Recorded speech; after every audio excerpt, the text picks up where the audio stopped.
Hey guys, welcome back to the video. And guys, जैसा मैंने आपको कहा था कि अगर पिछले वाले वीडियो पे बहुत सारे कमेंट आते हैं तो मैं यहाँ पे आपको सिविक्स एंड जो world war first second and rise of dictatorship UN वगैरह हर चीज़ को एक्सप्लेन करूँगा। ठीक है, जितना मुझसे हो पाएगा 2 दिन में मैं यहाँ पे वीडियो डाल दूंगा। तो यहाँ पे सबसे पहले हम लोग यहाँ पे यूनियन पार्लियामेंट पढ़ेंगे। ठीक है, यूनियन लेजिस्लेचर में हमें यहाँ पे राज्यसभा एंड लोकसभा पढ़ना है। अब एक चीज़ और मैं यहाँ क्लियर कर देता हूँ, मेरी ये वीडियो जो भी लोग देख रहे हैं उनको एक चीज़ बहुत पहले क्लियर हो जानी चाहिए कि यहाँ पे मैं जो भी चीज़ बताऊंगा, लाइक अगर वो आपसे एग्ज़ाम में पूछते हैं एनी 3 फाइनेंशियल पावर, ठीक है, तो आप वहाँ पे क्या लिखेंगे, सिर्फ वहाँ हेडिंग लिखेंगे। आपको वहाँ एक्सप्लेन करने की कोई ज़रूरत नहीं है कि वहाँ पे वो चीज़ एकदम सही होती है अगर आप एक पॉइंट लिख देते हैं। अभी मैं जब एक्सप्लेन करूँगा तो यहाँ पे क्लियर कर दूंगा। एंड ये चीज़ मैं अपने से नहीं कह रहा हूँ, स्कूल में भी जब मैं कर रहा था तो कराया गया था। फिर आप जाके आईसीएसई के वेबसाइट पर आप प्यूपिल एनालिसिस जब चेक करेंगे हिस्ट्री सब्जेक्ट का, कई सारे ईयर्स का वहाँ पे दिया हुआ है, तो उसमें वो आंसर की होता है। वहाँ पे जाके देखेंगे तो सिर्फ वहाँ पे जो है आपको टर्म्स मिलेंगे। आपको एक्सप्लेन करने की कोई ज़रूरत नहीं, आपका टाइम खर्च होगा। हिस्ट्री सिविक्स का पेपर बहुत लेंदी होता है, ठीक है, तो लिखना ज़्यादा पड़ता है। तो अब आपको मैं अच्छे से यहाँ पे एक्सप्लेन करता हूँ ये चैप्टर एंड लेट्स सी कैसे जाता है। So this is Aarveer, currently I am in class 11 and I am preparing for NEET UG examination 2026। So let's start the video. अब गाइज यहाँ पे सबसे पहले मैं आपको दिखा दूं मैं एक्सप्लेन कैसे करने वाला हूँ। ये मेरी पिछले साल की कॉपी है स्कूल वाली जो मैंने बनाया था। एंड ये स्कूल के अकॉर्डिंग नहीं है, ये हमारे सिलेबस के अकॉर्डिंग है। एंड ये मैंने खुद लिखा है एक एक सिलेबस का पैटर्न देख करके कि क्या चीज़ सिलेबस में है क्या नहीं है। ठीक है, तो ये पूरा उस पर है। एंड एक साइड में यहाँ पे नोट्स हैं जो हमें सर ने दिया था स्कूल से। तो अब हम यहाँ पे मैं आपको एक एक चीज़ यहाँ पे देखते चलूँगा एंड ताकि कोई गलती भी ना हो। एंड यहाँ पे हम एक एक चीज़ एक्सप्लेन कर देंगे, क्या चीज़ पेपर में आता है क्या नहीं आता है, कहाँ से क्वेश्चन बनेगा कहाँ से नहीं बनेगा, सब कुछ मैं आपको बताता हूँ। अब गाइस सबसे पहले देख लीजिए, यूनियन पार्लियामेंट में ये चैप्टर तो आपका आना ही आना है 10 मार्क्स का। सबसे पहले हमें यहाँ पे देखना है मीनिंग ऑफ फेडरल सेटअप। मतलब यहाँ पे डिवीजन ऑफ पावर्स है, मतलब इसी कंट्री में एक हमारा स्टेट की गवर्नमेंट होगी एंड एक हमारी सेंट्रल गवर्नमेंट होगी। ठीक है, जैसा कि यहाँ पे लिखा भी हुआ है स्टेट एंड सेंट्रल। अब इसमें क्या है कि जो हमारी सेंट्रल गवर्नमेंट होती है उसमें यहाँ पे लोकसभा एंड राज्यसभा, मतलब एक पार्लियामेंट हाउस होता है जिसमें लोकसभा एक होती है एंड एक राज्यसभा। लोकसभा जो होती है वो हाउस ऑफ पीपल, इसको कॉमन टर्म्स में कहते हैं हाउस ऑफ पीपल। ठीक है, अब आपको यहाँ से ध्यान देना है कि जो जो चीज़ मैं बताऊँगा वो इंपॉर्टेंट है। लाइक ये लोअर हाउस है, ठीक है, लोअर हाउस है एंड राज्यसभा अपर हाउस होती है, उसको अभी एक्सप्लेन करूँगा, वहाँ से क्वेश्चंस भी आते हैं। फिर एक चीज़ और यहाँ पे इंपॉर्टेंट है कि यहाँ पे जो भी मेंबर्स यहाँ पे बैठते हैं लोकसभा में वो डायरेक्टली इलेक्टेड होते हैं बाय द पीपल। मतलब आप जिस भी डिस्ट्रिक्ट में हैं वहाँ पे आप जो है अपना वोट देते होंगे, तो वहाँ से जो भी वहाँ के एमपी वहाँ पे चुने जाते हैं वो डायरेक्टली जाके लोकसभा में बैठते हैं। ठीक है, अब इनका टर्म होता है, ये यहाँ पे इंपॉर्टेंट है, टर्म यहाँ पे इनका 5 ईयर्स होता है। ठीक है, मैंने यहाँ पर भी लिख रखा है, ठीक है, टर्म 5 ईयर्स। अब यहाँ पे एक चीज़ बहुत ज़्यादा इंपॉर्टेंट है एज इट इज़, क्योंकि इस बार लोकसभा इंपॉर्टेंट है तो देख लीजिएगा, कॉम्पोजिशन यहाँ पे बहुत अच्छे से पूछा जाता है एंड ये 3 नंबर का ही आएगा, 3 नंबर 4 नंबर का ऐसे आता है। तो अब यहाँ कॉम्पोजिशन में सबसे पहले तो देख लीजिए टोटल 550 मेंबर्स होते हैं।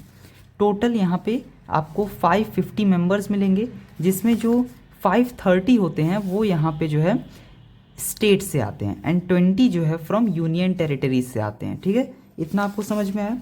अब यहाँ पे ये तो टोटल हो गया, अब यहाँ पे कितने प्रेजेंट में हैं ये भी यहाँ पे ध्यान रखिएगा। वैसे तो ये पूछा नहीं जाएगा, ये वाला आपसे पूछा जाएगा कि टोटल मेंबर कितने हैं, 550, 530 from state and 20 from union territories. लेकिन आपको एक और चीज़ याद होनी चाहिए कि एट प्रेजेंट 543 हैं, ठीक है, मेंबर्स हैं, जिसमें 530 from state and 13 from union territories हैं। ठीक है, अब यहाँ पे देख लीजिए जो सेकंड क्वेश्चन यहाँ बनता है, एक क्वेश्चन तो हमारा ये वाला बन गया जो कि एज इट इज़ आ जाएगा 3 नंबर का। ठीक है, यहाँ पे 3 मार्क्स का क्वेश्चन देख लीजिए, नोट्स में भी यहाँ पे लिखा हुआ है 543 यहाँ पे, फिर 530 from state, 13 from union territories. अब हमें यहाँ पे एक और क्वेश्चन देखना है जो कि एज इट इज़ यहाँ पे आपका 3 मार्क्स का आ सकता है, जो कि क्वालिफिकेशंस। अब ये क्वालिफिकेशंस इतने ईजी हैं, कहीं कहीं तो आपको ये बहुत कॉमन दिखेगा। सबसे पहले तो जो भी यहाँ पे क्वालिफाई, मतलब क्वालिफाई अगर ये आदमी करता है तो वो एमपी बन जाएगा, मेंबर ऑफ पार्लियामेंट। तो उसके लिए उसके पास क्या होना चाहिए, सबसे पहले तो he should be an Indian citizen, ये बहुत इंपॉर्टेंट है। ठीक है, फिर he should be at least 25 years of age. ये यहाँ पे बहुत ज़्यादा इंपॉर्टेंट है। इस पे करके आपको यहाँ पे रीजनिंग क्वेश्चन दे सकता है कि समवन लाइक मोहन, सोहन, राकेश ऐसे कहेगा एंड कहेगा ही इज़ 20 ईयर्स ओल्ड। अब बताइए कि वो लोकसभा में जा सकता है कि नहीं। तो आप वहाँ पे जो है जो भी उस करस्पॉन्डिंग जिस तरह का क्वेश्चन होगा आप वहाँ पे लिखेंगे फॉल्स, ठीक है। अब यहाँ पे एक और चीज़ हो सकता है कि यहाँ पे राज्यसभा से कनेक्टेड क्वेश्चन पूछता है कि लाइक 25 तो मिनिमम हो गया आपका लोकसभा का, तो वो ऐसे पूछ सकता है कि suppose mister Rakesh is 30 years old, ठीक है। अब वो बताइए कि लोकसभा में जा सकते हैं कि नहीं।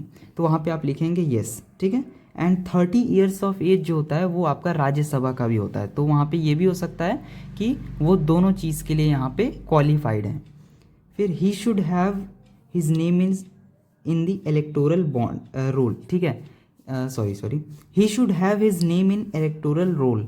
ये बहुत इंपॉर्टेंट है, ये भी आप याद कर सकते हैं। मतलब टोटल आप 4 याद कर लीजिएगा, एक इज सिटीजन वाला, एक एज वाला, और एक तो बहुत इंपॉर्टेंट है he should not hold any office of profit, मतलब कोई उनका जॉब वगैरह नहीं होना चाहिए किसी भी चीज़ में। एंड एक चीज़ और यहाँ पे देख लीजिएगा, एक मतलब आपको क्वालिफिकेशंस तो बहुत मिलेंगे, ये वाली कुछ इंपॉर्टेंट है, इसको याद रखिएगा। जिसमें आपका सिटीजन ऑफ इंडिया, ये तो ऐसे ही याद हो गया, ठीक है। ये तो सिटीजन ऑफ इंडिया आपको हर जगह लिखना होगा, चाहे सुप्रीम कोर्ट का क्वालिफिकेशन हो, चाहे प्रेसिडेंट हो, प्राइम मिनिस्टर हो, ये तो याद रखना है। फिर आपका यहाँ पे 25 ईयर्स ऑफ एज एक याद रखिए, कोई ऑफिस ऑफ प्रॉफिट नहीं होना चाहिए, ठीक है। फिर इलेक्टोरल रोल में उनका नाम होना चाहिए। अब यहाँ पे कुछ और चीज़ें हैं जो हमें याद करनी पड़ती हैं एंड वो क्वेश्चंस एग्जैक्ट पेपर में आ जाता है, ठीक है। यहाँ नोट्स में भी अगर मैं आपको दिखा दूँ, पार्लियामेंट्री प्रोसीजर्स आपको सिलेबस में मिलेगा। अब यह है क्या, सबसे पहले तो आप यहाँ पे समझ लीजिए सेशंस होते हैं। अब यहाँ पे ये पार्लियामेंट है, तो वहाँ पे जब लोग जाएंगे तो वो आपस में बात करेंगे अबाउट द कंट्री, जो भी वहाँ पे चीज़ें हो रही हैं, ठीक है। तो उसमें यहाँ पे जो है सबसे पहले तो एक बार मैं आपको पढ़ के बता देता हूँ। The session means the period during which the house meets and conducts it's business, ठीक है। मतलब वही मैंने जो आपको बताया सिंपल में कि काम की बात यहाँ पे होती है, ठीक है, सेशंस में। अब एक चीज़ और यहाँ पे बहुत अच्छे से ध्यान रखिएगा, यहाँ से फिर से एक पॉइंट है क्वेश्चन बनने वाला, there should not be a gap of more than 6 months between 2 sessions. 2 session मतलब टोटल यहाँ पे 3 सेशन होते हैं, सॉरी, एक बजट सेशन, एक मॉनसून सेशन और एक विंटर सेशन। इनका आपको ये तो याद रखने की ज़रूरत नहीं है, लेकिन ये याद रखिएगा कि जो बजट वाला सेशन है वो लॉन्गेस्ट होता है, ठीक है। अब एक चीज़ और, इसमें इन दोनों के बीच में या इन दोनों के बीच में कोई भी 6 मंथ से ज़्यादा गैप नहीं होना चाहिए। मतलब विद इन 6 months सेशन होना ही चाहिए, ये यहाँ पे कहने का मतलब है। ऐसा नहीं कि 6-7 महीने बाद फिर सेशन हो रहा है, ऐसे नहीं। तो there should not be a gap of more than 6 months between 2 sessions. फिर the parliament should at least hold 2 sessions in a year. अब ये भी यहाँ पे इंपॉर्टेंट है कि एट लीस्ट 2 सेशन तो होने ही चाहिए पूरे ईयर में पार्लियामेंट के। मतलब 2 बार यहाँ पे जो मेंबर्स हैं वो एक जगह आएंगे एंड बात करेंगे, समझ रहे हैं। फिर यहाँ पे ऐसे ही होता है, ये आपको याद रखना होगा, बजट, मॉनसून, विंटर, ठीक है। फिर यहाँ पे एक और बहुत इंपॉर्टेंट चीज़ है कोरम। अब कोरम यहाँ पे कुछ नहीं है, ये मिनिमम नंबर होता है मेंबर्स का जो कि एक मीटिंग में आते हैं। अब इसका नंबर है 1/10 of the total members of the Lok Sabha. मतलब अगर आपके 550 मेंबर्स टोटल हैं तो 55 मेंबर्स तो होने चाहिए वो सभा स्टार्ट करने के लिए, ठीक है। अब उससे कम होगा तो वहाँ बात नहीं हो पाएगी, ठीक है, मतलब स्टार्ट नहीं हो पाएगा। अब आप सोचो इतने लोग को आप बुलाते हैं 550, उसमें से सिर्फ 30 लोग आ रहे हैं, 20 लोग आ रहे हैं, तो आप कैसे बात को स्टार्ट करेंगे। तो एटलीस्ट यहाँ पे 1/10 of total number of members होना चाहिए। वही यहाँ पर भी लिखा है 1/10 या 10% मेंबर्स आर रिक्वायर्ड। फिर यहाँ पे मैक्सिमम गैप मैंने आपको बता दिया 6 months। तो ये सारी चीज़ें इंपॉर्टेंट है, देख लीजिए ये चीज़ इंपॉर्टेंट है, maximum gap between 2 sessions not more than 6 months। तो ये आपको मैंने एक पेज बहुत अच्छे से एक्सप्लेन कर दिया, इसमें बहुत सारी चीज़ें थी इसलिए इसमें टाइम लग गया। अब हम यहाँ पे एक चीज़ और एक्सप्लेन आपको कर देते हैं जल्दी से, जो कि है क्वेश्चन आवर।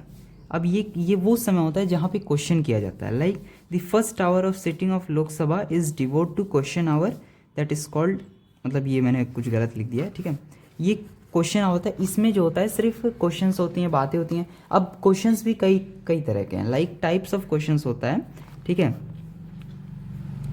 एक होता है स्टार्ड क्वेश्चंस, एक होता है अनस्टार्ड, और एक होता है यहाँ पे शॉर्ट नोटिस क्वेश्चन, ठीक है। स्टार्ड वाले तो ओरल होते हैं, ठीक है। अनस्टार्ड यहाँ पे रिटन होता है, ठीक है। एंड जो शॉर्ट नोटिस होते हैं वो अर्जेंट पब्लिक इंपॉर्टेंस पर होता है। अब यहाँ पे एक चीज़ और समझ लीजिए, a member is given 10 clear days notice of a question, मतलब कोई भी वहाँ क्वेश्चन पूछने का मतलब आप जिससे भी पूछ रहे हैं उनको 10 दिन पहले ही बताया जाता है कि आपसे ये वाले क्वेश्चन पूछे जाएंगे एंड इसका आपको आंसर लाना है। लाइक यहाँ पे दिया भी हुआ है, मैं आपको एक बार दिखा देता हूँ अगर यहाँ पे होगा तो। क्वेश्चन आवर में द फर्स्ट आवर नहीं, ऐसा कुछ है नहीं, लेकिन यहाँ पे जो है अकॉर्डिंग टू बुक मैंने जब लिखा था तो यहाँ पे 10 क्लियर डेज मतलब 10 दिन पहले आपको ये ये जो अनस्टार्ड क्वेश्चंस हैं, ये जो रिटन वाले हैं, इसका आपको यहाँ पे जो है आपको 10 दिन पहले बताना होता है कि हम ये वाले रिटन क्वेश्चंस देंगे। देन यहाँ पे कुछ मोशंस होते हैं, लाइक ये प्रोसीजर्स हैं, तो इसमें आपको समझना पड़ेगा कि ये सारे मोशंस वगैरह क्या हैं। एंड देन हम यहाँ पे स्पीकर पर आ जाएंगे। तो यहाँ पे मोशंस में अगर हम आ जाएं तो सबसे पहले यहाँ पे आपको मिलेगा एडजर्नमेंट मोशन, मतलब यहाँ पे किसी चीज़ को रोका गया है, मतलब थोड़ा देर दिन के लिए टाल दिया गया है। अब इसको कैसे समझना है, सबसे पहले देख लीजिए, टाइप्स ऑफ मोशन होते हैं, यहाँ से क्वेश्चन बनता है, ठीक है, क्वेश्चन बनता है। अब यहाँ पे एक चीज़ और, कोई भी मीटिंग अगर हो रही है, ठीक है, एंड उसको आपको बढ़वा देना है, मतलब एडजस्ट करवा देना है, ठीक है। अगर यहाँ पे प्रोनाउंसिएशन गलत है तो कोई बात नहीं, लेकिन आप समझ जाएगा मैं क्या कह रहा हूँ। तो यहाँ पे ये वाला मोशन तब होता है, मतलब यहाँ पे सिंपल देखिए लिखा हुआ है, ठीक है, ये वाला पार्ट। फिर एक होता है नो कॉन्फिडेंस, ठीक है। अब नो कॉन्फिडेंस में क्या होता है कि जैसे टोटल जो आपके लोकसभा मेंबर्स हैं, ठीक है, उसमें से अगर जैसे जो मेंबर्स होते हैं उनके ½ + 1 होने चाहिए, तभी कोई गवर्नमेंट वहाँ पे स्टैंड कर सकती है। लाइक अगर 550 है, ठीक है, मतलब टोटल जो करंट होता है 543 है ना, तो यहाँ पे 273 होने चाहिए, ठीक है। मतलब यहाँ पे मेरे कहने का मतलब है आधे से ज़्यादा, मतलब 543 का आधा आपका यहाँ पे हो गया 271.5, मतलब 272 और +1 होना, मतलब 273 होना चाहिए। अगर यहाँ पे कोई भी पार्टी, ठीक है, जो रूलिंग पार्टी है, उसका यहाँ पे मतलब मेंबर्स कम हो जा रहे हैं, सपोज 270 हो गया या 270 से कम हो गया, ठीक है, तो यहाँ पे जो है जो अदर पार्टी होती है, मतलब जो अपोजिशन होती है, वो यहाँ पे आप मतलब उस रूलिंग पार्टी पे नो कॉन्फिडेंस मोशन लगा सकती है, ठीक है। तो अब आपको यहाँ पे समझना होगा कि ऐसा जब हो जाता है, मतलब नो कॉन्फिडेंस हो जाता है, तो यहाँ पे जो गवर्नमेंट होती है, जो रूलिंग वाली है, उसको रिज़ाइन करना पड़ता है। तो अब आपको यहाँ पे समझ में आ गया होगा कि नो कॉन्फिडेंस क्या है एंड एडजर्नमेंट मोशन क्या है, ठीक है। नो कॉन्फिडेंस बहुत ज़्यादा पूछा जाता है, तो एक बार देख लीजिएगा, यहाँ पे एक बार आपके लिए रीड भी कर दे रहा हूँ। इफ़ अ गवर्नमेंट जो कि रूलिंग है is having less than the number of members present in the party, then the opposition party will oppose a no confidence motion and the ruling party has to show the 272 + 1 members within 10 days। ये बहुत important है, मतलब 10 दिन के अंदर 273 यहाँ पे members उनको अपने अंदर रखने हैं। अगर नहीं कर पाते 10 दिन में तो उनको रिज़ाइन करना पड़ेगा। एडजर्नमेंट मोशन भी एक बार देख लीजिए। Motion of adjournment is aimed at censoring the act of emission and commission of the ministers.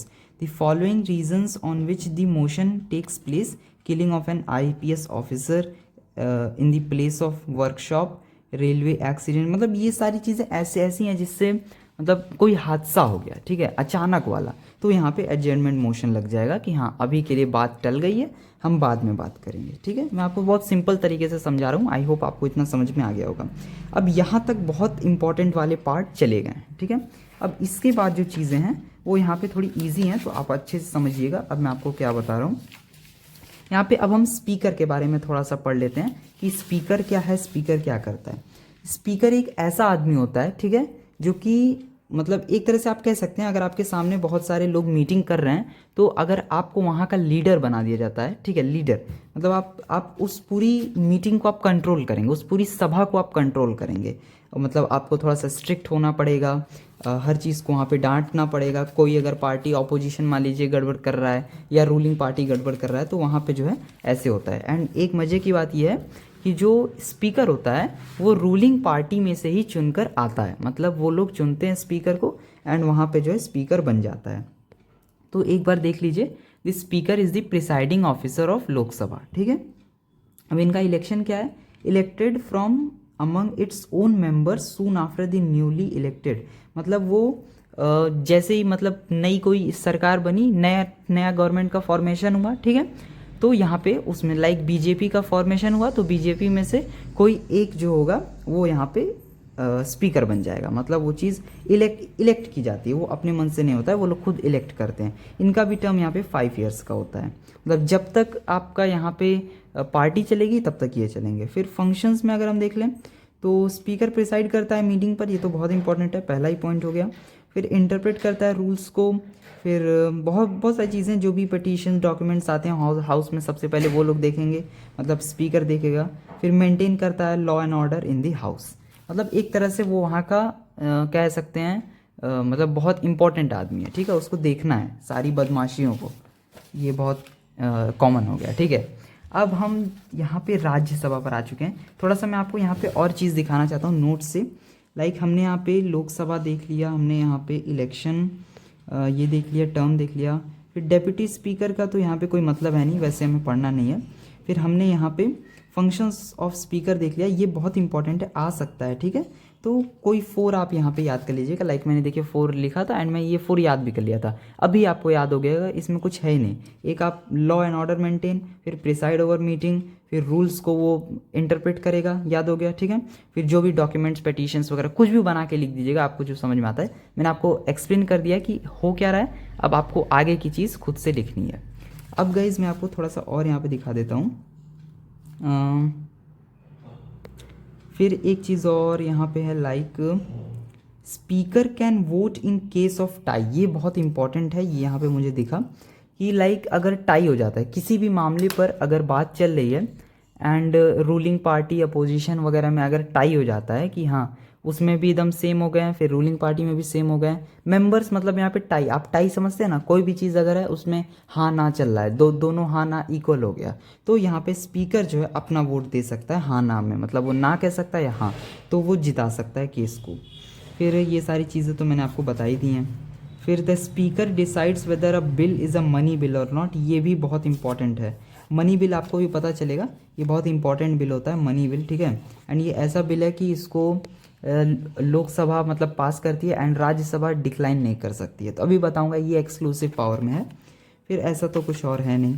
फिर ये एक चीज़ और यहाँ पे मतलब थोड़ा सा इंपॉर्टेंट है, लाइक द प्रेसिडेंट नहीं sorry he presides over the joint session of both the houses of parliament, like कभी कभी जॉइंट सेशन हो जाते हैं। जॉइंट सेशन मतलब राज्यसभा लोकसभा दोनों अब जो सेशंस, दोनों जो सभाएं हैं वो अब साथ में बैठ के बात करेंगी, तो उस समय जो वहाँ पे लीडर होगा वो यहाँ पे स्पीकर होगा। तो यहाँ पे कुछ मैंने आपको 3 चीज़ें यहाँ इंपॉर्टेंट बता दी हैं, तो इसको आप यहाँ पे ध्यान में रखिएगा। जो चीज़ मैंने नोट्स में नहीं लिखा था उसके अलावा मैंने आपको बता दिया है। एंड ये 3 चीज़ इतनी इंपॉर्टेंट है कि मैं आपको क्या बताऊँ, ठीक है, इसलिए मैंने आपको यहाँ पे नोट्स भी लेके रखा है, ये भी सब कुछ लेके। अब गाइज यहाँ पे मैं आपको दिखा दूँ, हमने यहाँ पे हर चीज़ देख लिया।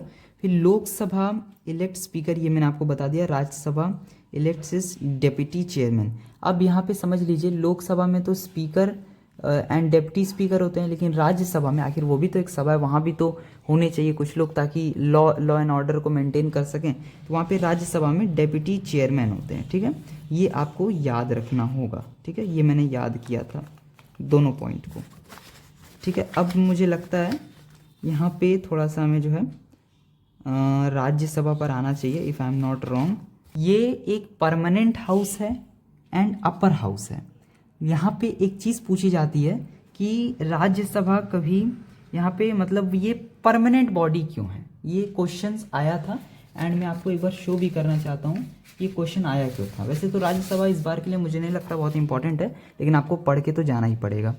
ये देख लीजिए, the Rajya Sabha is called permanent house, explain this statement, 3 number का है और लिखना कितना सा है, बस इतना सा, क्या कि राज्यसभा के जो मेंबर्स होते हैं, ठीक है, ये मतलब एक साथ पूरा राज्यसभा डिसॉल्व नहीं हो जाता है, ठीक है। लाइक अगर लोकसभा है तो उसमें जो रूलिंग पार्टी अगर उसमें कुछ हो गया प्रॉब्लम, ठीक है, तो एक ही साथ पूरी पार्टी गई, पूरा लोकसभा गया, ठीक है, लेकिन इसमें ऐसा नहीं है, ठीक है। इसका तो सबसे पहले तो आपको पूछेगा टर्म बताइए राज्यसभा का, आप लिखेंगे नो टर्म, राज्यसभा का कोई टर्म नहीं है। लोकसभा का टर्म है 5 ईयर्स, ठीक है। राज्यसभा का कोई टर्म नहीं है यहाँ पे, ये बहुत अच्छे से ध्यान में रखिएगा, ये क्वेश्चन बहुत फंसाता है, कोई यहाँ पे टर्म नहीं है। एंड सेकेंड चीज, इनके मेंबर्स का टर्म होता है 6 ईयर्स, ठीक है। लाइक यहाँ पे टर्म में अगर हम बात कर लें तो Rajya Sabha is a permanent house and it can not be dissolve. इतना समझ में आ गया, ठीक है। क्यों? क्योंकि एक बार में सारे मेंबर्स डिसॉल्व नहीं होते, एक बार में सारे मेंबर्स रिटायर हटते नहीं है। Each member of Rajya Sabha is elected for a period of 6 years, ठीक है। इतना आपको याद रखना है, 6 ईयर्स के लिए इलेक्ट होते हैं मेंबर्स। वैसे राज्यसभा का कोई टर्म नहीं है। अगर पूछता है what is term of Rajya Sabha, आप लिखेंगे नो टर्म। मेंबर्स का तो आप लिखेंगे 6 ईयर्स, ठीक। अब एक चीज आपको यहाँ पे याद रखना होगा, आंसर वहां पे क्या होगा, 1/3 of the total member of the house are retire after every 2 year. यही यहाँ पे जो है आंसर होगा, ठीक है। जैसे मैंने यहाँ पे लिख भी रखा है, 1/3 of the total number of members are retired at the end of every 2 year. ये बहुत इंपॉर्टेंट लाइन है, आपको याद रखना होगा, ठीक है। मतलब आपको अभी तक राज्यसभा में मैंने आपको क्या बताया, ये एक परमानेंट हाउस है, अपर हाउस है, ठीक है।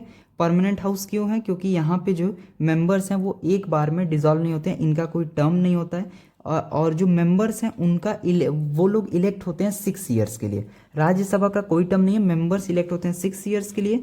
1/3 ऑफ मेंबर ही सिर्फ जो है रिटायर होते हैं, वो भी मतलब हर 2 साल पर। तो ये आपको यहाँ पे याद रखना। आई होप आप लोग कंफ्यूज नहीं है, एक बार फिर से बैक करके देख लीजिएगा। अब कॉम्पोजिशन एक बहुत बड़ा क्वेश्चन है, एंड ये क्वेश्चन अगर मैं आपको दिखाऊं तो मेरे पेपर में आया था, explain the composition of Rajya Sabha. तो अच्छे से समझ लीजिए, ठीक है, आसान ही है। इसमें टोटल 250 मेंबर्स ही हैं, ठीक है। इसमें 238 are elected by members of Vidhansabha. ये याद रखिएगा, मेंबर्स ऑफ विधानसभा मतलब एमएलए, विधायक लोग, ठीक है, समझ रहे हैं। एमएलए लोग यहाँ पे इलेक्ट करते हैं मेंबर्स ऑफ राज्यसभा, और 12 मेंबर्स जो होते हैं वो नॉमिनेटेड बाय प्रेसिडेंट। एंड ये जो 12 होते हैं ये कुछ एक्स्ट्रा ऑर्डिनरी होते हैं, जिनके पास बहुत स्किल्स हैं। लाइक आपने सुना होगा कि बहुत सारे बड़े बड़े लोग यहाँ पे राज्यसभा के मेंबर रह चुके हैं, तो ये प्रेसिडेंट ही अपॉइंट करते हैं, नॉमिनेट करते हैं, ठीक है। एट प्रेजेंट 245 मेंबर्स हैं, जिसमें 233 इलेक्टेड हैं एंड 12 नॉमिनेटेड हैं। तो ये आपको याद रखना है। ये अगर आप वहाँ पे लिखना था, मतलब हमें पेपर में सिर्फ इतना लिखना था, टोटल 250 मेंबर हैं, 238 यहाँ पे elected by members of Vidhan Sabha, 12 nominated by president, खत्म, 3 नंबर मिल गया, ठीक है।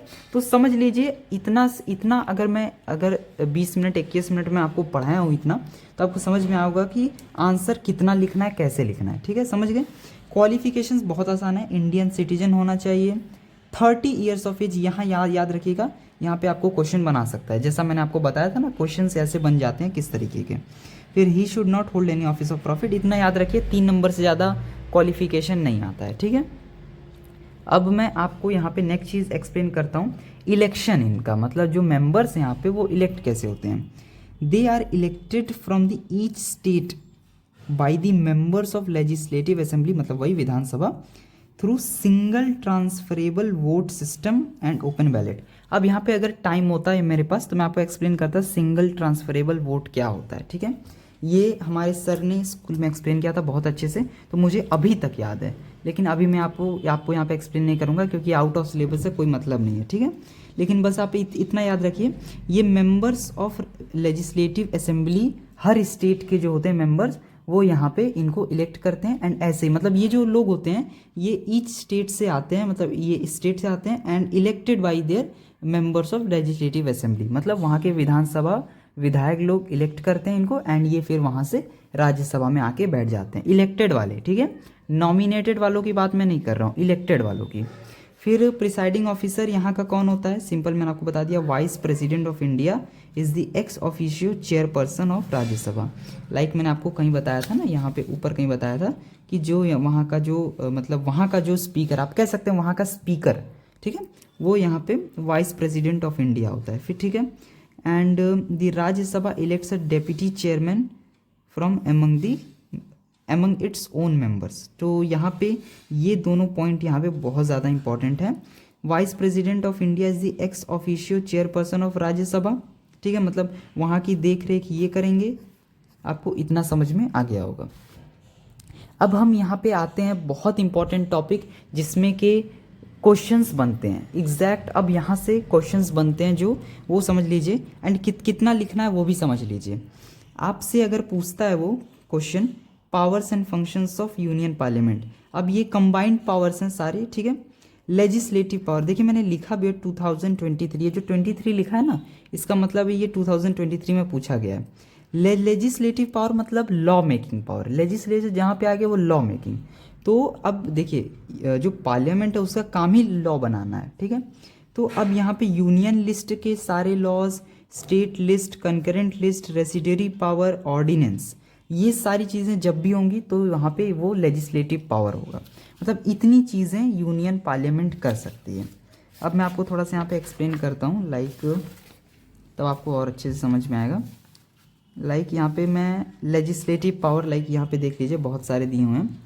लेजिस्लेटिव पावर मैंने आपको बता दिया matters in the union list, ठीक है, यूनियन लिस्ट। अब आप समझ रहे हैं कितना लिखना है। अगर आपसे पूछता है right any 3 legislative power of Lok Sabha, ठीक है, या राज्यसभा, ऐसे कुछ भी आता है तो आप बहुत अच्छे से आंख बंद करके जो है लिखिएगा matters of union list, matters of state list, matters, या फिर आप एक और ऑर्डिनेंस लिख दीजिएगा। रेसिडरी पावर थोड़ा सा समझ लीजिए क्या है ये। Parliament can make laws with respect to all those matters which are not mentioned in the union और state list and concurrent list.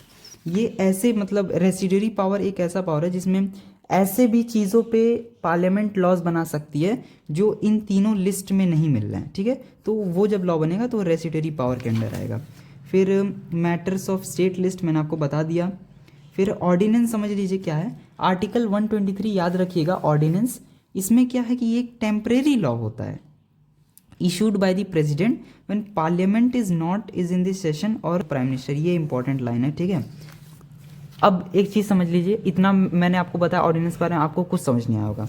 Simple बताता हूँ।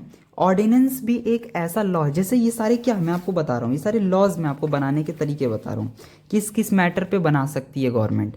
तो ऑर्डिनेंस जो है वो यहाँ पे आर्टिकल 123 में आता है। सबसे पहले ये एक टेम्परेरी लॉ है जो कि प्रेसिडेंट बना सकते हैं जब पार्लियामेंट सेशन में नहीं है। मतलब ये एक इमरजेंसी सिचुएशन आप कह सकते हैं। पार्लियामेंट सपोज वहाँ पे सेशन नहीं हो रहा है एंड बहुत ज़रूरी है कोई एक लॉ बनाना अपने कंट्री में पास करना, तो वो यहाँ पे प्रेसिडेंट बना सकती है। ये एक टेम्परेरी लॉ है, बाद में हट सकता है, एंड ये प्राइम मिनिस्टर के एडवाइस पे ये चीज़ बनती है। तो यहाँ पे ये चीज़ इंपॉर्टेंट है, आपको यहाँ पे याद रखना होगा। देन और मैं यहाँ पे चीज़ें देख लेता हूँ थोड़ा सा फास्ट। आपको ऑर्डिनेंस के बारे में थोड़ा सा और बताना चाह रहा था। तो जो मैं आपको चीज़ बता रहा था वो यहाँ पे देखिए बुक में अच्छे से लिखा है, एंड मैं वो पढ़ा भी था पहले। तो ऑर्डिनेंस में आपको बता रहा था ये 6 वीक्स तक ही चलेगा, ठीक है, आफ्टर रीअसेंबली ऑफ पार्लियामेंट। और जब तक मतलब ये 6 वीक्स तक ही चलेगा unless they are approved by the houses. तो यहाँ पे सिंपल लिखा है, एक बार मैं आपको पढ़ के बता देता हूँ। ऑर्डिनेंस सीजेस टू ऑपरेट, मतलब ये रुक जाएगा after 6 months from the reassembly of parliament unless they are approved by the houses. तो आपको क्या लिखना है लेजिस्लेटिव पावर में?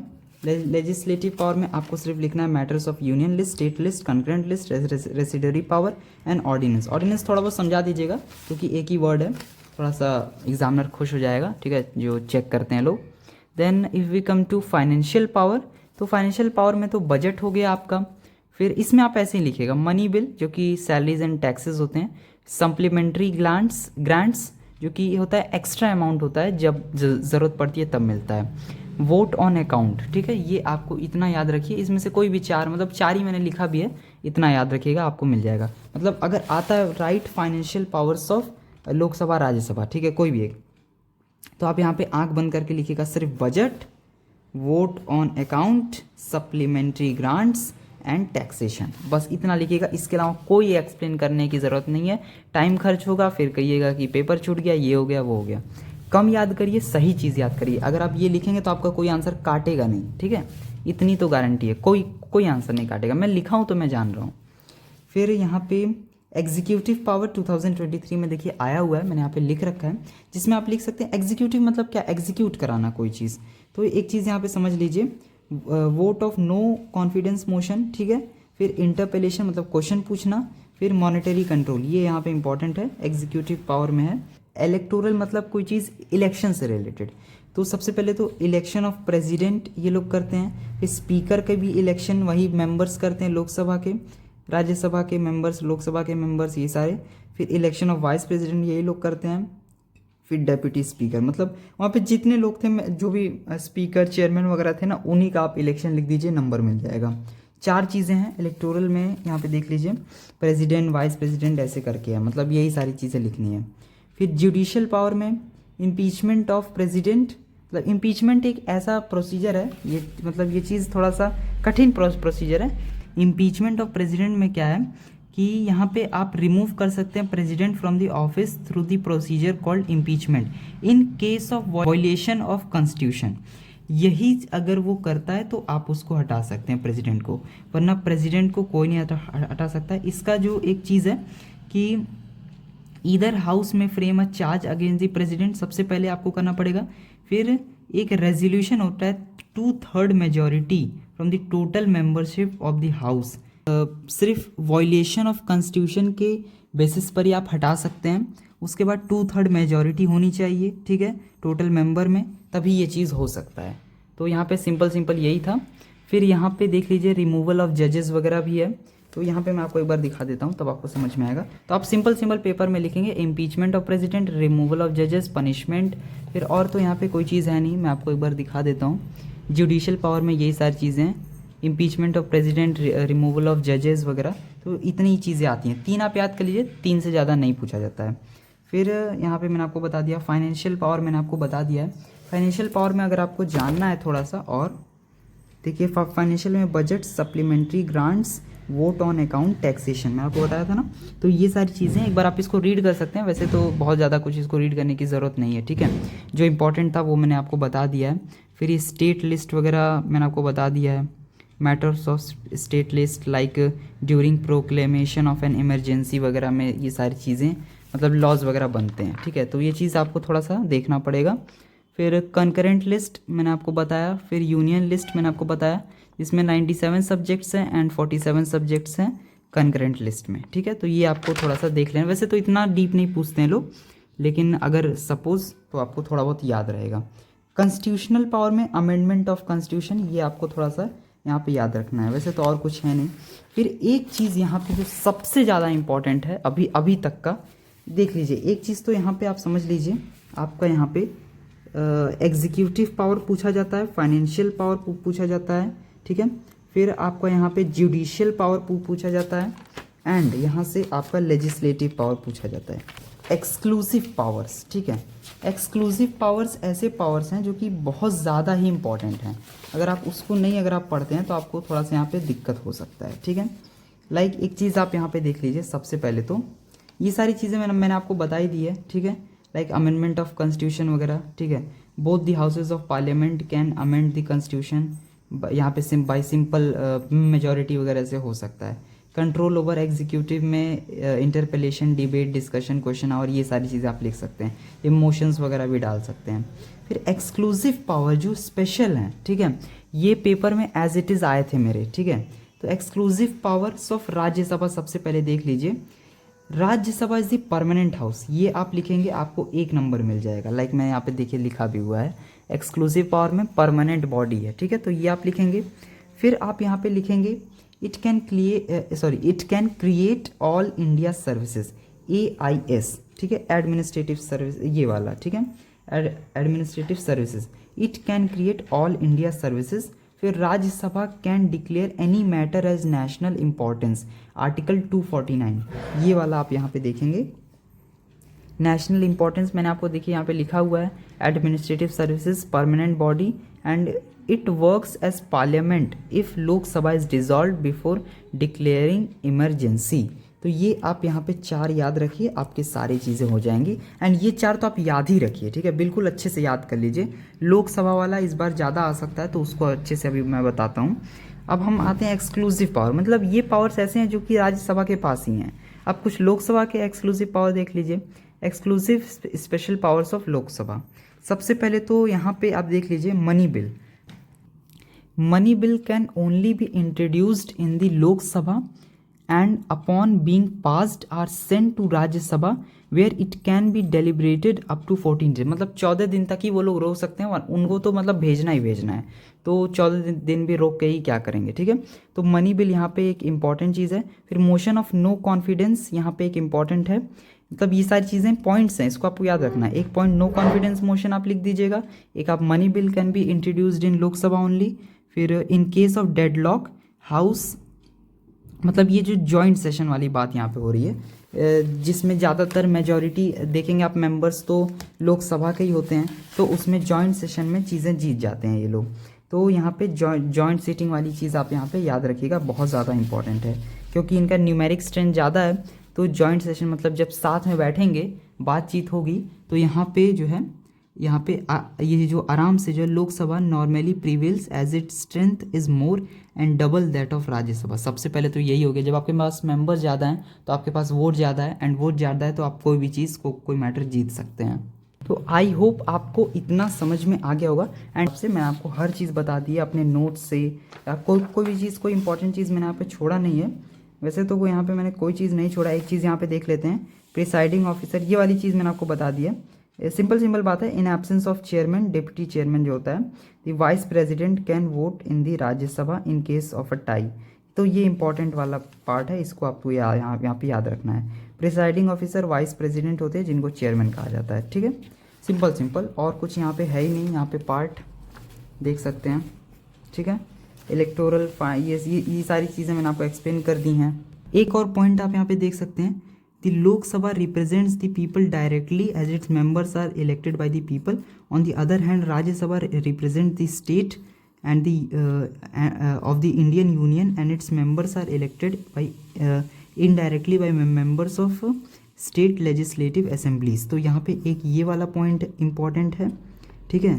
एंड और जो मैंने चीज़ आपको बता दी वो सारी चीज़ें यहाँ पे इंपॉर्टेंट है। तो फाइनली एक बहुत बड़ा चैप्टर जो कि है यूनियन पार्लियामेंट, ये एंड हो चुका है। इसमें आपको इतना टाइम लगा, वरना और सारे चैप्टर्स तो छोटे छोटे हैं, उसमें ज़्यादा टाइम नहीं लगेगा। तो मेरे अकॉर्डिंग इस बार लोकसभा ज़्यादा इंपॉर्टेंट है, आप इसको एक बार अच्छे से देखिएगा। वैसे मैंने दोनों चीज़ अच्छे से एक्सप्लेन किया बहुत टाइम लेकर के, तो आई होप आपको सब चीज़ समझ में आ गया होगा। गाइस इस वीडियो पे अच्छे से कमेंट करके बताइएगा आपको मेरा एक्सप्लेनेशन समझ में आया है कि नहीं, एंड तब मैं आपको नेक्स्ट वीडियो भी जल्द से जल्द बना के दूंगा, क्योंकि टाइम बहुत कम है, आपका पेपर 1-2 दिन बाद है, ठीक है, परसों है मतलब। एंड ये सारी चीज़ें आपको समझ में आई हैं कि नहीं, आई होप आपको वीडियो अच्छा लगा होगा। अच्छा लगा तो इसे लाइक कर दीजिए, चैनल को सब्सक्राइब कर लीजिए। मैं मिलता हूँ नेक्स्ट वीडियो में, तब तक के लिए गुड बाय।